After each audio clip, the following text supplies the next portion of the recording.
adelante. ¿Lo tenemos todos ahí?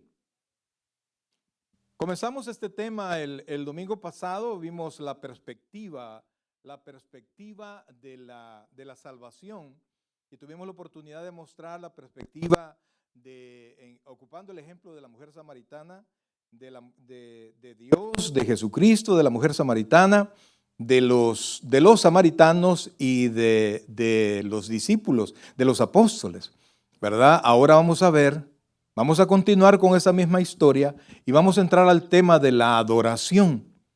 Vamos a tocar ese tema de la adoración. ¿Lo tenemos ahí? Evangelio según San Juan, capítulo 4, versículos del 19, vamos a leer hasta el 26. Dice así la palabra del Señor. Le dijo la mujer: Señor, me parece que tú eres profeta.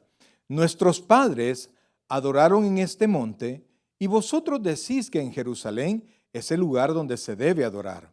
Jesús le dijo: Mujer, créeme, que la hora viene cuando ni en este monte ni en Jerusalén adoraréis al Padre. Vosotros adoráis lo que no sabéis. Nosotros adoramos lo que sabemos, porque la salvación viene de los judíos.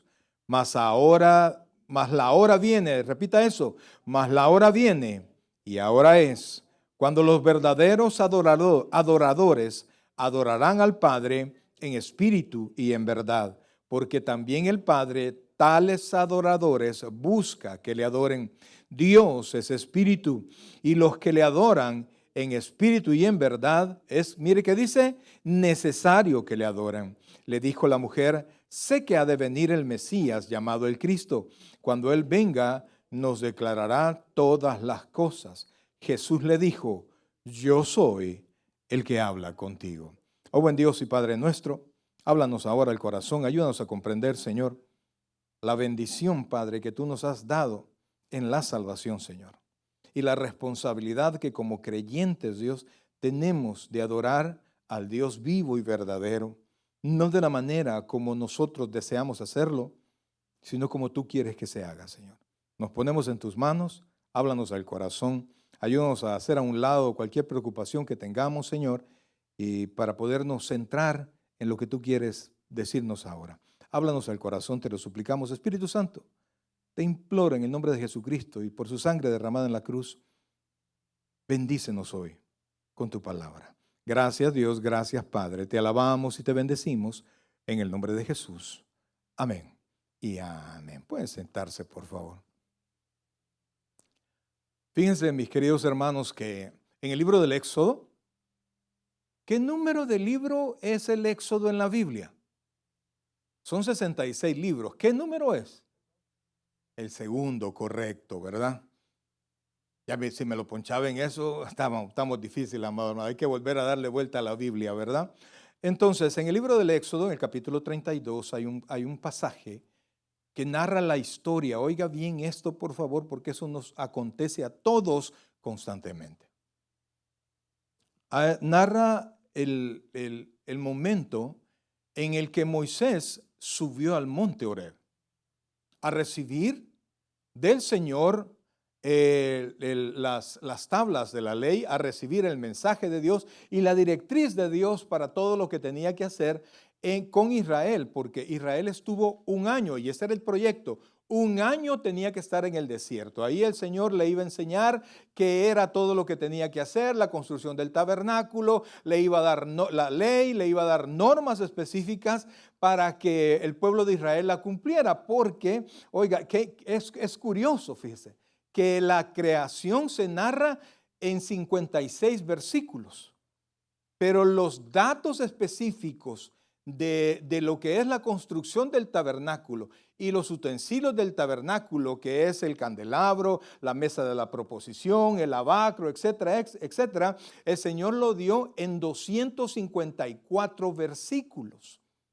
Es decir, que Dios fue sumamente específico con Israel, cómo debía Israel tratar su relación entre ellos y Dios. Israel debía ser muy cuidadoso porque se relacionaba un pueblo pecador con un Dios santo.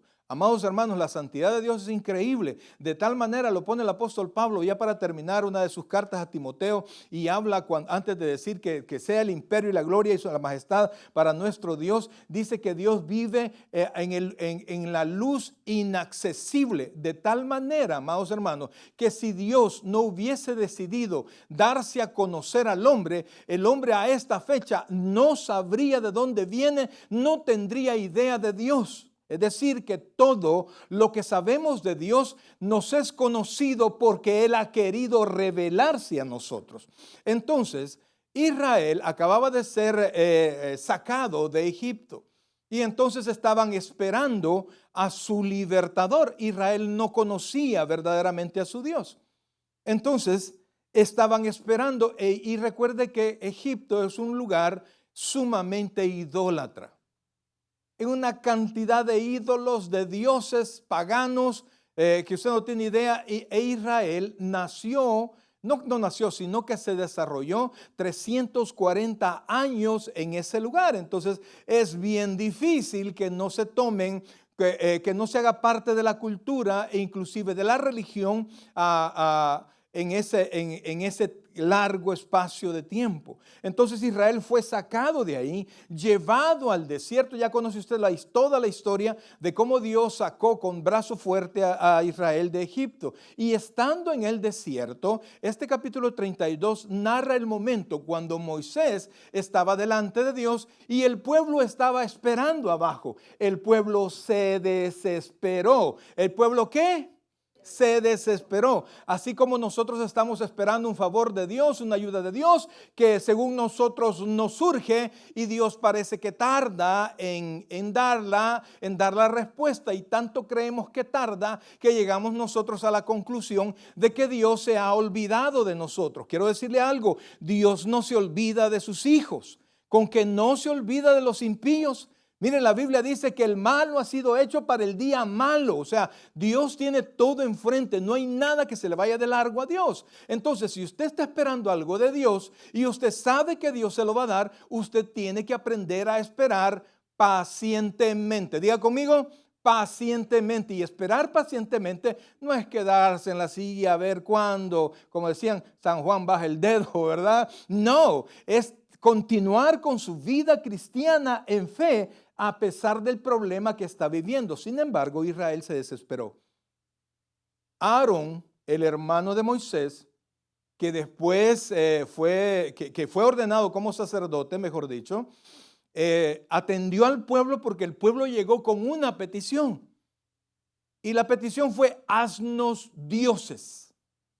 Porque ese Moisés, ese varón que nos sacó de Egipto, ¿quién sabe qué le habrá pasado? Se puede imaginar todo el poder del cual ellos fueron testigos y pensaron, oiga esto, después de haber visto el mar se partió y todas las plagas, ellos pudieron pensar en su mente pecaminosa, corrupta, tirada al mal que todos tenemos. Pudieron decir, bueno, nos trajo hasta aquí, pero quizás se lo comió un chucho, se lo comió un león, se cayó y se murió. Entonces, haznos dioses. No dijo, busquemos un sustituto que interceda entre Dios y nosotros. No, haznos dioses. Y vino Aarón, les pidió el oro que habían sacado de Egipto y él, dice la Biblia, con buril les hizo un ídolo, un becerro. Lo curioso de esto es que a todas luces ese no era Dios. ¿Sí? Ese no era Jehová. Mas, sin embargo, mis queridos hermanos, Aarón hace algo que uno dice, ¿cómo Aarón llegó a esa conclusión? Vamos a buscarlo, por favor, hacia la carrerita, porque es urgente que usted y yo podamos darnos cuenta, amados hermanos, de qué tan perdido, oiga bien, que qué tan perdido tenemos a veces la mente, no solo el mundo, sino que los mismos, oiga bien, los mismos creyentes estamos, amados hermanos, pensando que adoramos a Dios cuando en verdad no tenemos mucho que ver con Él. Oiga esto, después que habían hecho, estamos en Éxodo 32, después que le habían hecho toda la petición, dijo Aarón, Y Aarón les dijo, apartad, estamos en el versículo 2, apartad los zarcillos de oro que están en las orejas de vuestras mujeres y de vuestros hijos y de vuestras hijas y traédmelos. Entonces todo el pueblo apartó los zarcillos de oro. Vamos al siguiente. Dice el versículo 4, y él los tomó de las manos de ellos y les dio forma con buril e hizo de ellos, mire, un becerro de fundición. Entonces dijeron, Israel, estos son tus dioses que te sacaron de la tierra de Egipto. Versículo 5, y viendo esto Aarón edificó un altar delante del becerro y pregonó a Aarón, es decir, gritó a Aarón al pueblo y dijo, mañana, oiga esto, mañana, ¿qué dice ahí? Será fiesta para Jehová. ¿De dónde Aarón pensó que era Jehová? Si a todas luces estaba tomando otro Dios hecho con sus propias manos. Y al día siguiente madrugaron y ofrecieron holocausto y se presentaron ofrendas de paz. Y se sentó el pueblo a comer y a beber y se levantó ¿a qué? A regocijarse. Versículo 7, vamos a ver. Aarón dijo, este es Jehová. Pero vamos a ver qué dice Jehová, porque ese es el problema. Usted tiene su propio criterio, pero no pregunta qué es lo que Dios dice respecto de lo que yo supongo. Toda la gente dice, mira, no importa lo que creas, lo único que necesitas es ser sincero y todo va a estar bien. Vamos a ver qué dice Dios. Oiga lo que dice el versículo 7. Entonces Jehová dijo a Moisés, anda, desciende. Porque tu pueblo, oiga esto, que sacaste de la tierra de Egipto, se ha corrompido.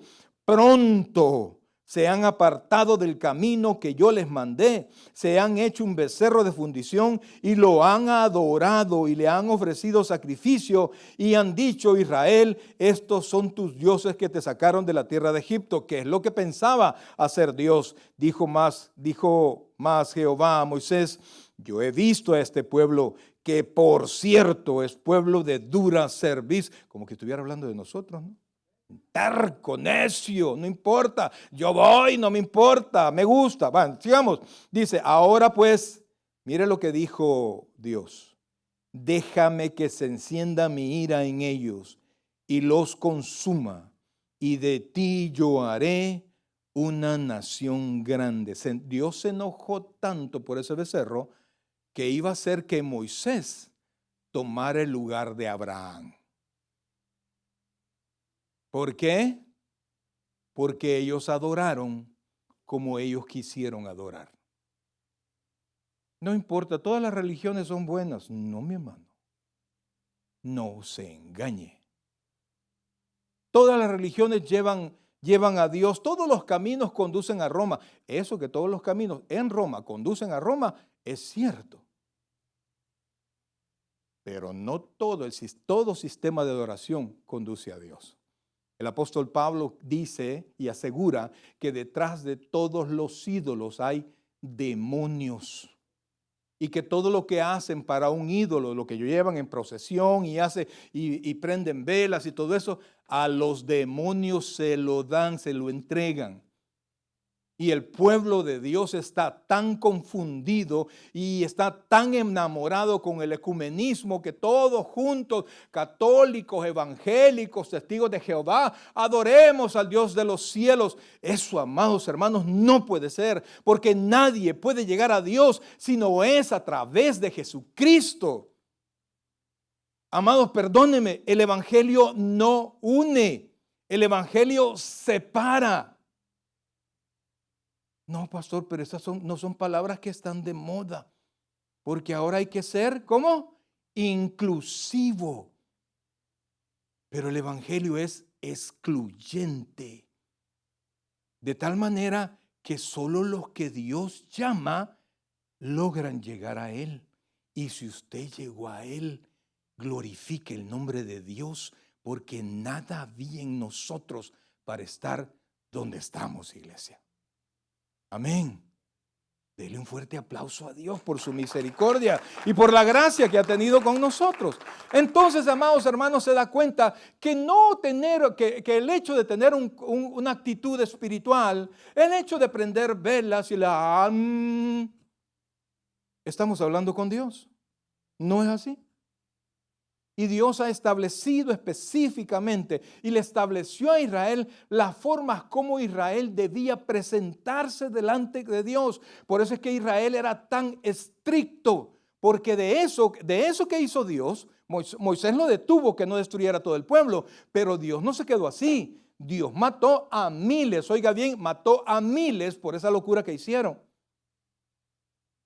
Ese día se escogieron a los levitas porque fue la única tribu que se quedó aparte, que no quiso contaminarse, no quiso participar con la celebración al ídolo. Le pregunto yo a usted, en conformidad con su testimonio, brother, y con su historia hasta hoy, si nos trasladáramos en el tiempo a ese efecto, ¿fuera usted tomado dentro de los levitas? ¿O hubiera sido tomado entre los posibles muertos? Ahí, como dice el pastor John, ahí se la dejo. Piénselo. Porque nuestra vida testifica sobre nuestra fe, porque lo que nosotros creemos de Dios norma, rige nuestra vida. Entonces, amado, Israel estaba sometido a esa estricta norma de ceremonias, de sacrificios. Imagínense que los sacerdotes debían de ser no menores de 30 años. De 30 años creo que más o menos servían alrededor de 10 años. Era lo más que podían servir como sacerdotes. ¿Por qué? Porque el sacrificio era diario, constante en Israel. Era un trabajo cansadísimo. Los levitas tenían que estar ahí, no menores de 25 años, pero gente joven servía en los constantes sacrificios, porque era una muerte de animales constante. ¿Por qué era tan constante? Porque así es el pecado del hombre. Yo quisiera decir, así era el pecado del hombre. No, así es el pecado del hombre. Ahora, por eso es que cuando el Señor Jesucristo, oiga bien, se presentó y habló cosas diferentes a los que la estructura bíblica de manera ceremonial, el Señor comenzó a hablar otras cosas. Israel se sintió amenazado, se sintió, su tradición y su ley sintió que se podía violar, y por eso es que era tan difícil para un judío y un judío súper religioso creer en las palabras del Señor, porque Israel había recibido en carne propia el castigo por no cuidar su ceremonia, el diezmo y su relación con Dios. Entonces cuando el Señor Jesucristo apareció, amados hermanos, con una manera diferente de llegar a Dios, Israel, los fariseos y todos dieron un paso atrás. Tanto eran ellos religiosos en cumplir las ceremonias que cuando Juan el Bautista apareció y llamó a Israel, porque Juan el Bautista apareció exclusivamente para el pueblo de Israel, para los judíos, llamándolos al arrepentimiento y llamándolos no solamente a que su corazón se arrepintiera, sino que ellos dieran muestras externas de ese arrepentimiento interno, y los llamaba a bautizarse. El pueblo de Israel no se bautizaba porque ellos consideraban que eran santos por cumplir las normas ceremoniales y los sacrificios tal como Dios lo había ordenado. Entonces, amados hermanos, por eso es que fue un escándalo lo que hizo Juan el Bautista. Y dice la Escritura, oiga bien, dice la Escritura que cuando el pueblo los fariseos no se bautizaron en el bautismo de Juan, estaban rechazando la enseñanza del Señor Jesucristo. Y por eso Pablo dice más adelante que ellos buscaron su propia justicia y no la justicia de Dios a través de Jesucristo. Entonces ellos siguieron con su ataque al Señor, porque el Señor con sus palabras atracaba no la Biblia, no la ley, sino que su vida religiosa. Y entonces por eso inclusive ellos tuvieron planes de matarlo hasta que lo lograron. Entonces, pero note por favor que Israel presentaba y cumplía todos sus sacrificios para adorar a Dios, porque esa era la norma hasta ese momento. La palabra Adorar, amados hermanos, no significa otra cosa más que honrar a un ser superior. Literalmente la palabra adoración quiere decir besar la mano. Eso es lo que quiere decir. Besar la mano, pero de manera abajo de la persona que usted besa. ¿Se ha fijado que hay quienes se doblan rodillas y le besan la mano? A ciertas personas besan los pies de santos, del Papa y todo eso. Eso es una especie de adoración. Entonces, la Biblia dice que al Señor tu Dios adorarás y a Él solo servirás. Entonces, cuando el Señor Jesucristo apareció y le dijo todo esto a la samaritana, cosas que no había revelado a otra persona, el texto, el último versículo que leímos, pongamos de nuevo, por favor, Juan capítulo 4. Vea, por favor, el último de los versículos que leímos. Está la revelación más grande que Jesucristo traía para todos. El versículo 26 específicamente. Estamos en Juan capítulo 4, versículo 26. Jesús le dijo: yo soy el que habla contigo. ¿Por qué fue la respuesta? Porque la mujer, después de tener una pequeña discusión con el Señor, dijo: el Mesías va a venir y Él nos va a aclarar todas las cosas. O sea, no tenemos respuesta para lo que tú estás diciendo. Y entonces el Señor le dijo: yo soy. Y ese yo soy es la misma expresión que el Señor le dijo a Moisés cuando Moisés le dijo: y cuando me pregunten quién es, ¿qué digo? Diles que yo soy, te manda. Entonces, el Señor Jesucristo, cada vez que ocupaba esa misma expresión, amados hermanos, estaba tomando el nombre de Dios. Mucha gente dice: no, el Señor Jesucristo nunca dijo que era Dios. No lo dijo de esas maneras, pero sí podemos comprender en su manera de hablar que Él tomaba ese lugar. Ahora, vamos por favor ahí mismo al capítulo 4, pero el versículo 19. Fíjese que entre el versículo 19 y el versículo 26 hay 11 menciones a la adoración. Adorar, adoradores, adorarán. 11 menciones en esa corta porción. Cuando usted quiere saber de qué trata un capítulo, busque la palabra que más se repite y usted va a saber cuál es el centro, cuál es el tema de ese capítulo. Y definitivamente esta porción de la Escritura es la revelación más grande que nosotros tenemos respecto de la adoración. Y la adoración en el nuevo pacto. Mire lo que dice, por favor. Le dijo la mujer: Señor, me parece que tú eres profeta. Versículo 20, por favor. Nuestros padres, oiga esto, nuestros padres, hablando a la samaritana, adoraron en este monte. Y vosotros decís que en Jerusalén es el lugar donde se debe adorar. Había un problema entre fariseos y judíos, no vamos a tocar eso ahora, pero aún cada uno tenía su propio templo. Uno estaba en Jerusalén y otro estaba en el lugar, en Jericín, dentro de Samaria. Y entonces se habían separado y no quería que fueran a adorar allá, el rey de Samaria no quería que fueran a adorar a Jerusalén y el rey de Jerusalén no quería que fueran a adorar a Jericín, donde estaba el otro templo. Entonces llegó el Señor y le dijo: todo va a cambiar. Hasta este momento los judíos saben más que ustedes, saben la verdad, porque hasta ese momento la revelación había llegado hasta la ley y los profetas. Pero el Señor Jesucristo venía a mostrar una nueva forma de adorar, que no tenía que ver nada con ceremonias y no tenía que ver nada con sacrificios animales. Dice, Jesús le dijo: créeme que la hora viene cuando ni en este monte ni en Jerusalén adoraréis al Padre. Versículo 22. Vosotros adoráis, ¿qué dice ahí?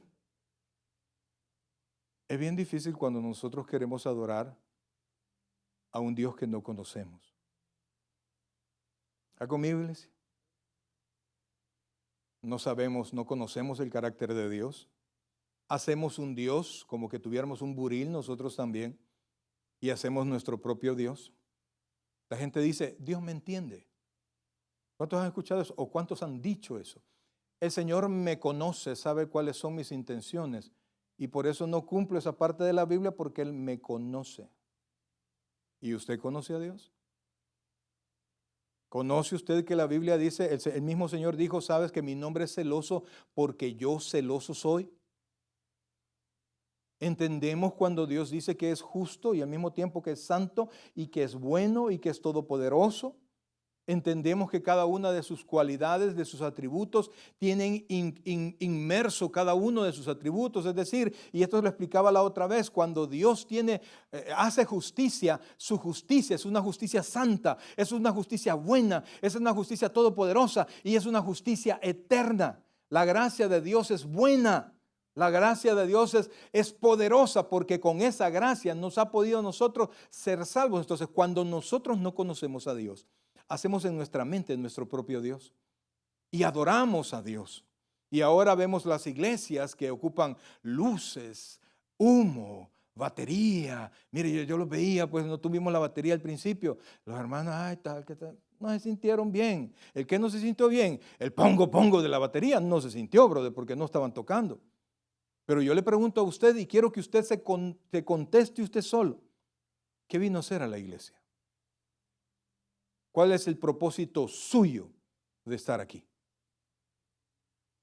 Porque si usted vino a traer algo de Dios, no entendido, ¿por qué nos reunimos? Amados hermanos, venimos a adorar. Diga conmigo, a adorar. ¿Y qué es eso? Honrar a Dios. O sea, usted cuando viene a la casa de Dios, usted se tiene que centrar más en dar que en recibir. Dios conoce sus peticiones, preséntelas al Señor, pero honre a Dios con su presencia, honre a Dios con sus labios, honre a Dios con su vida y Dios decidirá si se lo da o no se lo da. Amados hermanos, mire, yo quiero, Señor, dame una doble unción. La Biblia nos enseña ya en el libro en la carta a los Efesios que Dios nos bendijo ya con toda bendición espiritual en los lugares celestes. Es decir, que no hay nada más que usted reciba de Dios y lo único que tiene que hacer es crecer en su vida cristiana para que eso que Dios ya puso en usted crezca, se desarrolle y realmente lo que Dios ha puesto en nosotros sea una fuente que salta para vida eterna. Amados, no venimos por la música, no venimos siquiera por el ambiente. Venimos porque Dios nos mandó a congregarnos constantemente. ¿Por qué? Porque Dios quiere que le adoremos. Oiga esto, dice, vosotros adoráis lo que no sabéis, nosotros adoramos lo que sabemos, porque la salvación viene de los judíos. ¿Por qué viene de los judíos? Porque primero los judíos recibieron toda la revelación y segundo porque Jesús era judío. Vamos al 23, por favor. Oiga esto, versículo 23. Mas la hora viene y ahora es. Cuando, mire qué palabra es esta, verdaderos. Cuando alguien le pregunta, mira, ¿y eso es verdadero? ¿Eso qué implica? ¿Qué lleva implícito en sí? Imagínense que yo le diga, hermano, mire, ¿y ese reloj es verdadero? Quiere decir que hay la posibilidad de que sea falso. Y entonces, si Dios está diciendo que es hora que los verdaderos adoradores adorarán al Padre en espíritu y es verdad, es que hay varias personas, hay muchas personas que se acercan a Dios y no son verdaderos adoradores, que tienen sus ojos puestos en muchas otras cosas, que se deprimen o se alegran dependiendo lo que tienen a su alrededor. Usted ocupe el tiempo que nosotros estamos aquí, hermano, para pensar en Dios, para oír a Dios, para dar de usted todo el honor y toda la alabanza desde su corazón. No se trata de cuánto usted viene a traer de Dios, se trata de cuánto está dispuesto a ceder a Dios. Ese es el problema. Y de allí viene la adoración. Y el problema es que de la adoración, oiga y póngame atención, de la adoración verdadera, viene la alabanza verdadera. Sin una verdadera adoración, es imposible que haya una alabanza verdadera. Y la cuestión es que en Dios, en eso estriba todo, hermano. ¿Qué tenemos que Dios desee? más que lo adoremos. Y nosotros entendemos que Dios quiere que lo adoremos porque el Señor nos reveló que es el deseo de Dios. Y que Dios lo tomaba usted de donde sea que usted estaba. Lo tomó, lo vio, aún habiendo personas quizás mejores que nosotros. Dios puso sus ojos en nosotros y nos llamó. Y fíjense que dice, oiga, verdaderos adorarán al Padre en espíritu y en verdad. ¿Por qué dice en espíritu? Más adelante el Señor dice, porque también el Padre, tales adoradores busque que le adoren. Versículo 24. Oiga esto, por favor. Dios es espíritu. Y entonces, alguien que no ha nacido de nuevo, oiga esto, alguien que no es creyente, no puede comunicarse con Dios. Porque el hombre natural no puede ni siquiera entender las cosas del espíritu. No puede aunque quiera. Y por eso es que el impío, amados hermanos, aunque usted le quiera convencer de lo que sea y quiere que se goce en las alabanzas, él se va a alegrar con el ritmo, se va a alegrar con la comida, se va a alegrar con el ambiente, pero no en Dios. Y mientras no conozca a Dios, no hay manera de salvación, no hay manera que otra cosa pueda suceder, cosas grandes en el Señor. Entonces Dios es espíritu. Y los que le adoren, le pregunto yo, ¿ha venido a adorar al Señor? En espíritu y en verdad, oiga esto, es necesario que le adoren. Ahora pregunto yo, ¿es necesario para Dios o es necesario para nosotros? ¿Se acuerda que vimos el domingo pasado que el Señor cuando iba de Jerusalén a Galilea tenía que pasar por Samaria? Y decía, le era necesario cuando todos los judíos bordeaban el lugar. No era necesario, podían dar la vuelta, pero a él era necesario. ¿Por qué? Porque el Padre le ordenó, el Padre le programó una cita con la mujer samaritana. Y entonces era necesario. Entonces para usted, mi querido hermano, es necesario adorar a Dios si es que usted es un verdadero adorador. No estoy hablando de cantante. Es que si usted ha aprendido a honrar a Dios en todo lo que usted haga, no es solo honrarlo en la iglesia, es honrarlo con su trabajo, con su boca, con su comportamiento. Pastor, mire, pero es que yo quisiera que usted me hablara cómo tengo yo que hacer para superar esta baja autoestima que yo tengo. ¿Quiere que le diga algo, amados? Imagínense cuánta gente no hace nada por nosotros, pero Dios decidió desde el cielo mandar a Jesucristo a morir por nosotros. Él, el Todopoderoso, murió, entregó su vida por usted. Usted para Él es valioso. Y no solamente es valioso, sino que Él prometió estar con usted todos los días de su vida. Entonces Dios le da valor a su vida y le dice, vamos, que yo voy contigo. Eso debería ser suficiente para que todo cristiano, lo que desea emprender, lo pueda emprender porque sabe que Dios está con él. Pastor, ¿y qué hago con mi hijo que tiene una autoestima demasiado alta? Bueno, dígale, mi querido hermano, imagínate lo que tuvo que hacer Dios. Porque así como sos, Él tuvo que mandar a Jesucristo para poderte salvar. ¿A dónde queda la jactancia? Es lo mismo, amados hermanos. Es lo mismo desde la perspectiva que usted lo quiera ver. Si usted siente que es muy poco, piense que no es poco, porque Dios movió todo lo necesario para que usted pudiese estar dentro de sus hijos. Y si usted considera que es más que los demás, considere que fue necesario que Jesús viniera para poder agregar valor verdadero a su vida.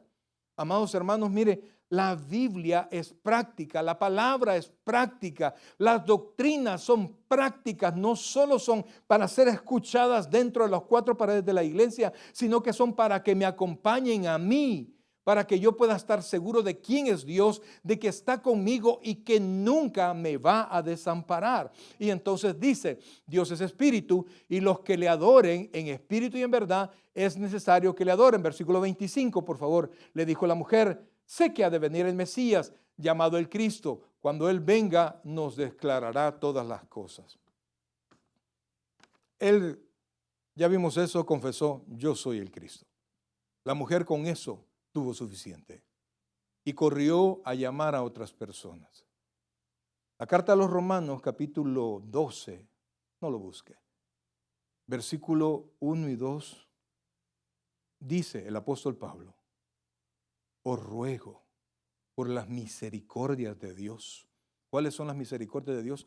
11 capítulos de pura doctrina de lo que Dios hizo por nosotros y lo que Dios tiene para nosotros y lo que usted es en Jesucristo.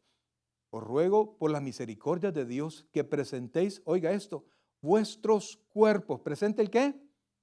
Su cuerpo, amados hermanos, porque antes de la adoración siempre había un sacrificio. Jesús se presentó como sacrificio para ser propicio al Padre.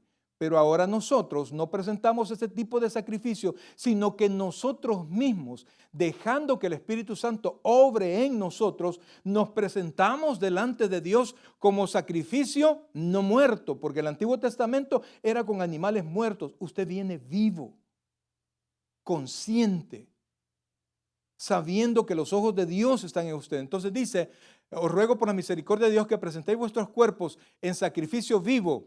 Número 2. Santo. ¿Cómo? Apartado a Dios.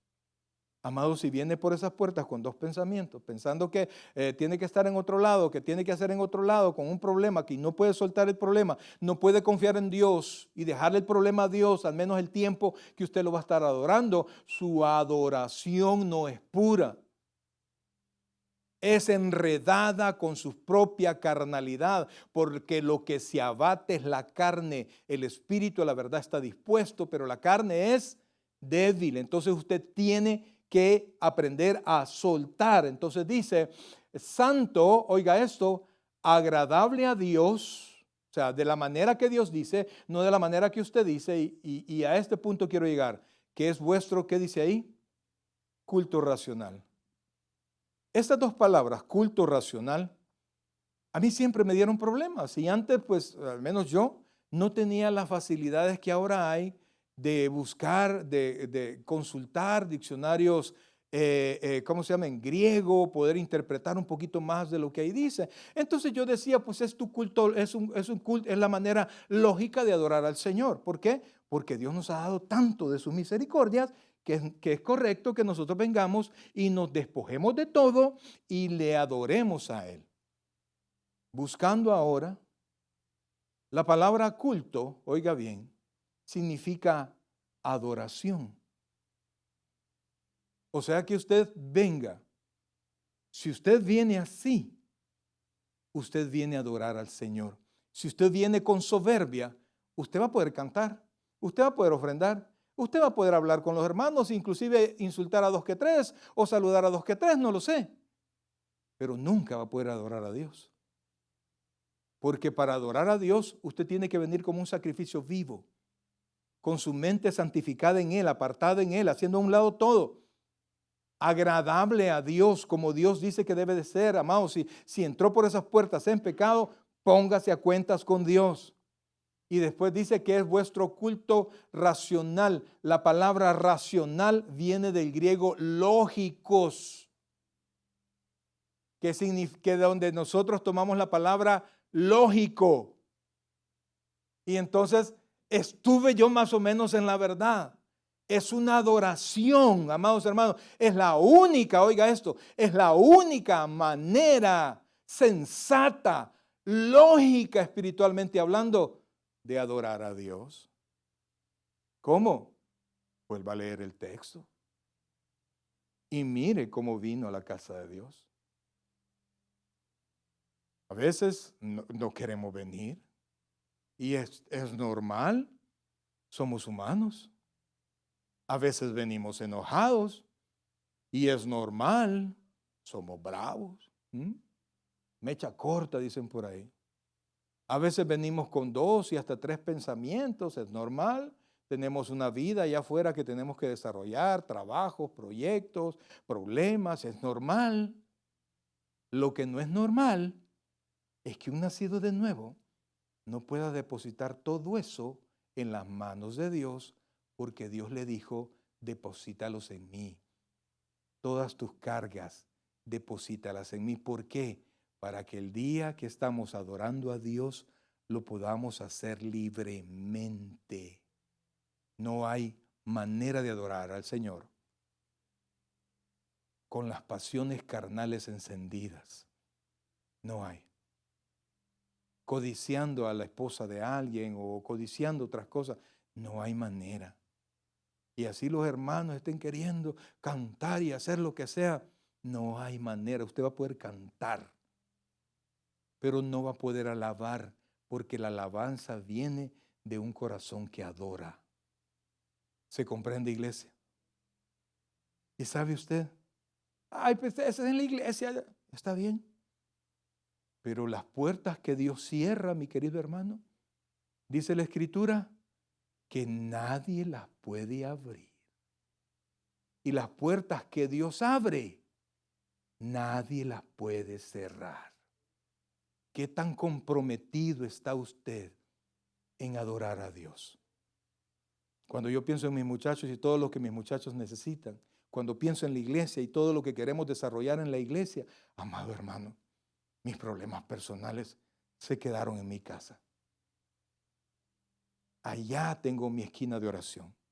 Allá los tengo puestos en el Señor. Y cuando vengo aquí, de esa manera puedo adorar en libertad al Señor.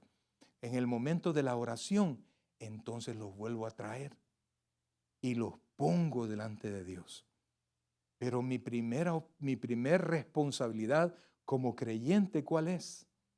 Adorar al Señor. Cuando usted esté adorando al Señor en alma y en cuerpo, usted podrá libremente alabar al Señor. ¿Se comprende eso, iglesia? Cuando usted alaba, usted dice lo que Dios es. No importa lo que usted diga, usted siempre se va a quedar corto. La Biblia misma se queda corta cuando habla de Dios. Y por eso es que cuando usted canta, cuando usted ora, amados hermanos, siempre se queda corto, no hay problema. Siempre y cuando su alabanza surja de un corazón que ama y adora a Dios. Versículo 2, ¿por qué no lo puede hacer? Y con eso termino. Mire, dice, no os conforméis a este siglo. ¿Qué es conformarse? Agarrar la forma de este siglo, las costumbres de este siglo. El evangelio, y muchos critican por eso, y pastores han decidido que su evangelio no va a ser contracultural, pero el evangelio es contracultural, el evangelio es atemporal y siempre va ante los cambios culturales progresivos, siempre, siempre. Amados hermanos, si yo voy a predicar un evangelio que no es correcto y me dice, predicalo así y vas a tener llena la iglesia. Gloria a Dios por las sillas que puedan estar vacías, bro. Porque yo no tengo compromiso de predicar lo que usted quiere. El apóstol Pablo oraba, oiga esto, por favor, oraba. Le pedía a la gente, oren, porque yo pueda predicar con denuedo. ¿Sabe qué es predicar con denuedo? Decir las cosas que la gente no quiere escuchar y que vienen de Dios. Dice la Escritura, no os conforméis a este siglo, sino que, oiga, sino, ¿qué dice? Transformaos. Eso viene de la palabra metamorfosis que usted conoce. Transformarse. Lo que usted piensa, eso es lo que usted es. Lo que usted piensa, eso es lo que usted vive. Y entonces dice, transformaos por medio de la renovación de vuestro entendimiento. ¿Se ha fijado que es difícil hablar con ciertas personas? Porque son, aunque usted sea experto en algo, pero usted le está tratando de explicar, pero ellos ya están puestos en su criterio, en su opinión, y no los va a poder sacar. Tuvimos aquí un pastor que, de haber sabido que esa era la opinión de ese pastor, yo no lo pongo a predicar. Habla de su gran templo que tiene, pero cuando nos reunimos a cenar, él dijo, no, para mí la Biblia no es importante. ¿Por qué? Porque la Biblia la hizo la Iglesia Católica y ahí le metieron y le quitaron todos los que ellos quieren. Yo les voy a explicar un día cómo fue eso. Y entonces yo no puedo creer todo lo que la Biblia dice. Dios mío, dije yo. Y el pastor Agustín me volvía a ver como decir, dígale algo. ¿Para qué, brother? ¿Ah? Si el hombre estaba parado en tal terquedad, y cuando un líder evangélico dice eso de la palabra de Dios, amado hermano, yo no sé el líder de quién es, pero no es de las ovejas de Jesucristo. Y me importa quién sea. Usted lo conoce, aquí estuvo. Y me llevé una gran decepción porque yo le tuve una gran admiración cuando hablaba de su gran templo y cómo lograron pagar, porque tiene un tremendo templo ahí en El Salvador. Pero dije yo, sí, no quiero templo. Mejor vamos caminando y que Dios abra las puertas cuando tenga que abrirlas. Iglesia, perdóneme por ser así. Perdóneme de verdad por ser así. Y aguánteme. Porque mientras Dios me dé fuerza, así serán las cosas.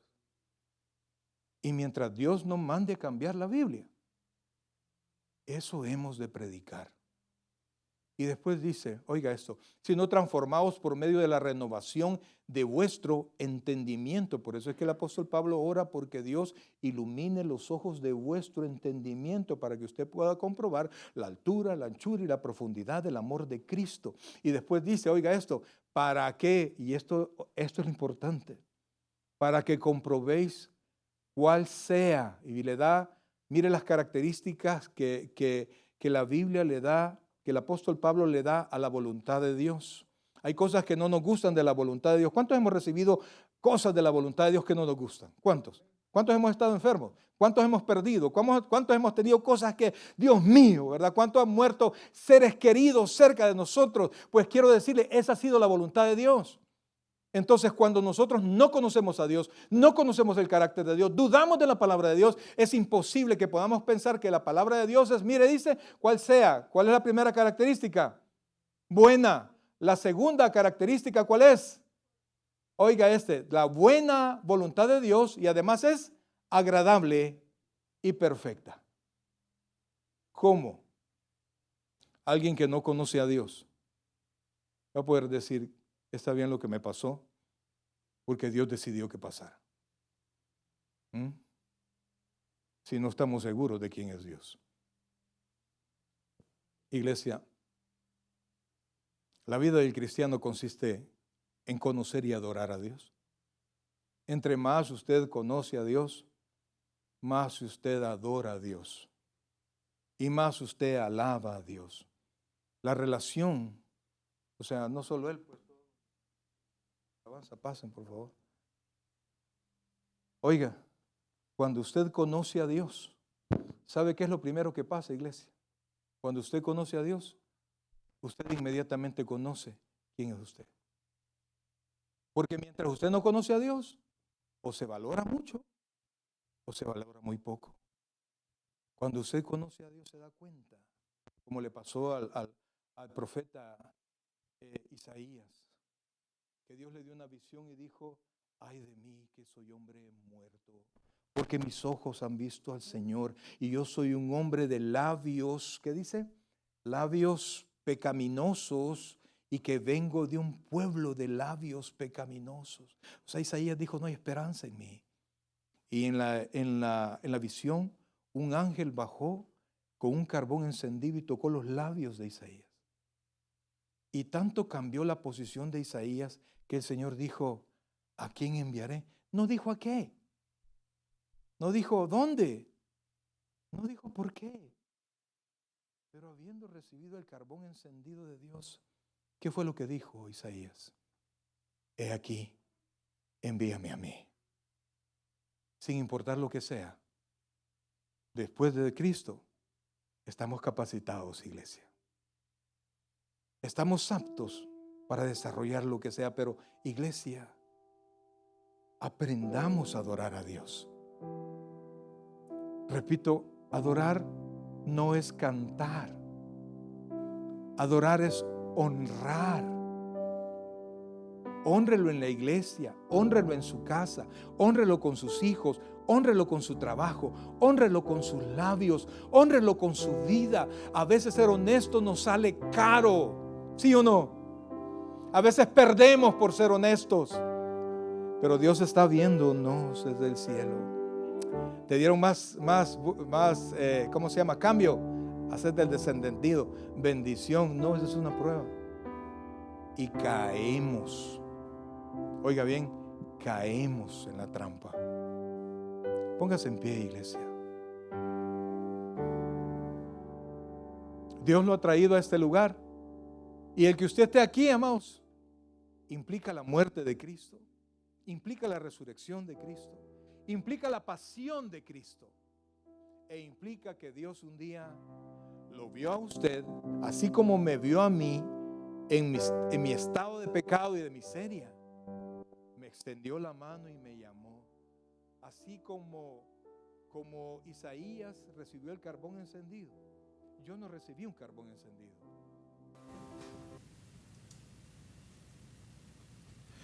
El predicador ha terminado su mensaje. Le invitamos que reciba a Jesucristo como su Señor y Salvador personal. Invóquelo de la siguiente manera: Señor Jesús, yo te recibo hoy como mi único y suficiente Salvador personal.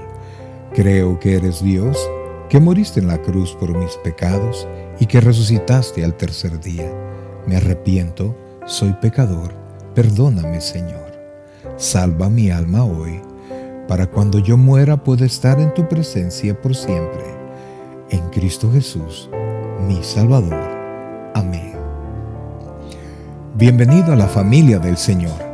Le invitamos, se congregue con nosotros en nuestra iglesia, Tabernáculo Bíblico Bautista Amigos de Israel, Richmond, California, ubicada en 2685 calle número 20, San Pablo, California 94806. En nuestros servicios presenciales, los días domingo a las 6 de la tarde y viernes a las 7 de la noche. Y en nuestro estudio bíblico en línea los días miércoles a partir de las 7 p.m. a través de Facebook Live. Te invitamos, visites nuestro canal de YouTube, Tabernáculo Richmond, California. Muchas gracias por conectarte con nosotros y que el Señor te bendiga.